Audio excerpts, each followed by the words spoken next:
John Rosendale is the current Earl of Stowe.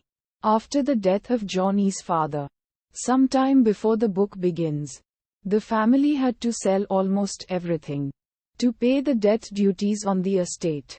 Johnny's mother's only goal being to hold on to the family seat at Stowe Manor. Johnny, having grown up with boats and not wanting to be involved in family affairs, left to sail the world with his best friend Charlie. 4 years before our story begins, Johnny and Charlie had got as far as Australia before bad news demanded their return to England. So after selling their boat they flew home. Johnny's elder brother, unable to cope with the stress from constantly fighting creditors in an attempt to hold on to the family home, had committed suicide. John had inherited the earldom of Stowe, with all its troubles. Udharan Chenne.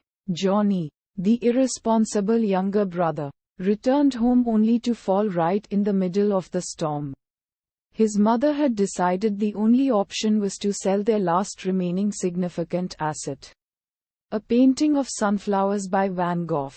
Only before the sale can be completed, the painting is stolen. Johnny, under the weight of circumstantial evidence, is assumed to be the thief. Only the police decide they cannot prove it. Johnny decided to do what he does best and go back to sea, to run away from it all.